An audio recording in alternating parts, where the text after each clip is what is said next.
Welcome back, guys. First of all, I would like to thank you guys for your amazing support on my last NIO video. In today's video again we will talk about NIO stock ticker symbol NIO, an electric vehicle manufacturing company who will release Q4 2020 earnings on Monday, March 1, 2021. NIO has seen a huge growth over the last year and has been discussed widely among Wall Street analysts. In this video, we will discuss what is consensus earnings, how analysts calculate them, how NIO earnings will affect its stock price, what Wall Street analysts are expecting from NIO, what will be the effect on share price in short and long run, what you should do before earnings if you are holding NIO stock or planning to hold it. Please watch this video completely as the strategy that I am going to use with this earnings. Nobody will tell you, and it is a proven strategy used by institutional buy-side analysts. Now just before we get started, this is a friendly reminder to please subscribe this channel and leave your thoughts about this video down in comment section. Making a video takes a lot of time, so please support and subscribe to achieve my this month target of 1,000 subscribers. So let's start our video with what is consensus earnings. Anyone who reads the financial press or watches financial news on television will have heard the term beat the street, which really just means to beat Wall Street earnings forecasts. Wall Street analysts' consensus earnings estimates are used by the market to judge stock performance. To make a proper assessment, investors seek a sound estimate of this year's and next year's earnings per share, EPS, as well as a strong sense of how much the company will earn even further down the road. That's why, as part of their services to clients, large brokerage firms, the sell side of Wall Street and other investment communities employ legions of stock analysts to publish forecast reports on companies' earnings over the coming years. A consensus forecast number is normally an average or median of all the forecasts from individual analysts tracking a particular stock. So, when you hear that a company is expected to earn $1.50 per share this year, that number could be the average of 30 different forecasts. Now the question is how these analysts calculate consensus earnings estimates. Earnings forecasts are based on analysts' expectations of company growth and profitability. To predict earnings, most analysts build financial models that estimate prospective revenues and costs. Many analysts will incorporate top-down factors such as economic growth rates, currencies and other macroeconomic factors that influence corporate growth. They use market research reports to get a sense of underlying growth trends. To understand the dynamics of the individual companies they cover, really good analysts will speak to customers, suppliers, and competitors. The companies themselves offer earnings guidance that analysts build into the models. To predict revenues, analysts estimate sales volume growth and estimate the prices companies can charge for the products. On the cost side, analysts look at expected changes in the costs of running the business. Costs include wages, materials used in production, marketing and sales costs, interest on loans, etc. Consensus estimates are so powerful that even small deviations can send a stock higher or lower.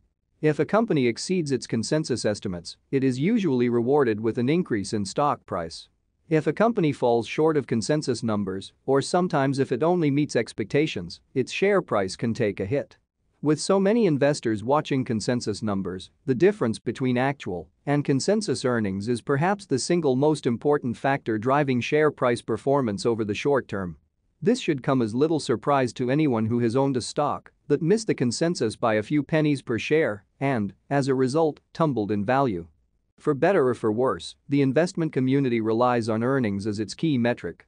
Stocks are judged not only by their ability to increase earnings quarter over quarter, but also by whether they are able to meet or beat a consensus earnings estimate. Like it or not, investors need to keep an eye on consensus numbers to keep tabs on how a stock is likely to perform.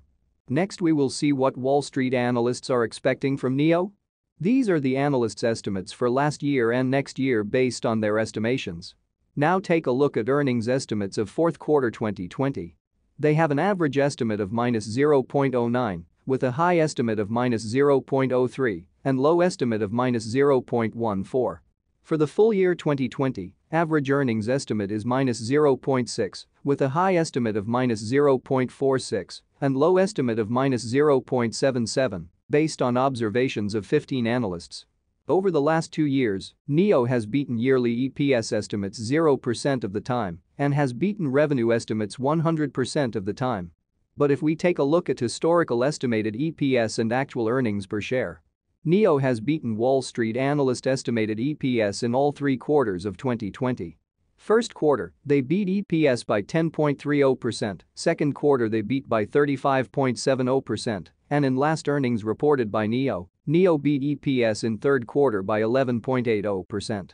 In past, whenever NIO beat EPS estimates or beat Wall Street, we have seen an upward trend in its share price as you can see in above chart. This time also I am expecting that NIO will beat the street. Now to see how earnings will affect NIO share price. NIO earnings will not affect NIO long-term share price target as I already explained in my last video, why NIO will be triple in coming year based on potential growth opportunities.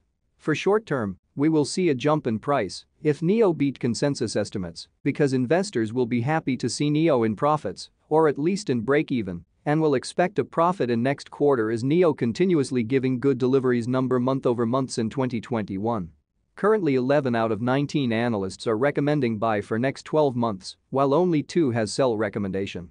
If we take a look at this chart, 19 analysts offering 12-month price forecasts for NIO Incorporated have a median target of 68.91, with a high estimate of 100.48 and a low estimate of 14.95. The median estimate represents a plus 25.19% increase from the last price of 51.50. So guys, it's a win-win situation and there is no chance that it will be less than $50 in coming months. You will not lose anything by investing in NIO, but you can earn an easy money of at least 25% based on above-mentioned analyst forecasted price and especially positive electric vehicle trend in China and government support for EV industry. Current market capitalization of around $86 billion is another reason that it is not possible that much big company will fail to deliver results.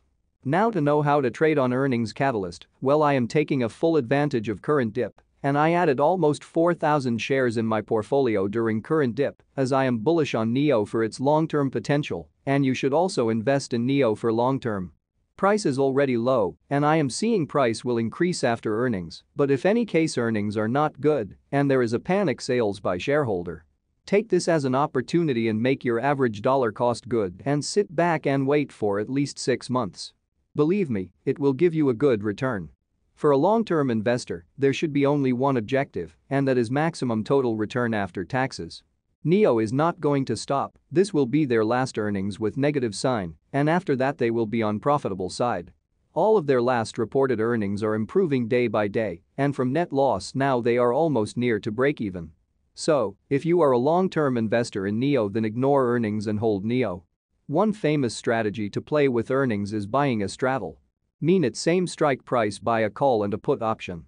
If total cost of straddle is $5 and stock moves more than $5 then you will be in the money. But I recommend my viewers to use this strategy with those stocks that have 7 days implied volatility level of at least more than 20%. Implied volatility level of 20% means stock will up or down by 20% on average in 7 days. Currently NIO stock has an implied volatility of 8.1% and I will not recommend my viewers to play with this strategy as it will not benefit. Delivery numbers are already out for Q4 and analysts already take it in their consideration for revenue forecasts and I don't think so there will be any surprise in revenue estimates. Another strategy that I used most when I am bullish on some stock like NIO is selling put options that are a little out of money. Currently NIO put option with strike price 45 and expiry March 05, 2021 is trading at 1.41. If you are looking to buy NIO for long term, sell these options and if it expired out of the money you will earn premium amount and if it expire in the money you can buy shares with an average cost of around 43.6. So, it's almost win-win situation for a long-term investor. Now in end, just remember this Warren Buffett advice: only buy something that you'd be perfectly happy to hold if the market shut down for 10 years. I hope you liked this video and please don't forget to subscribe this channel.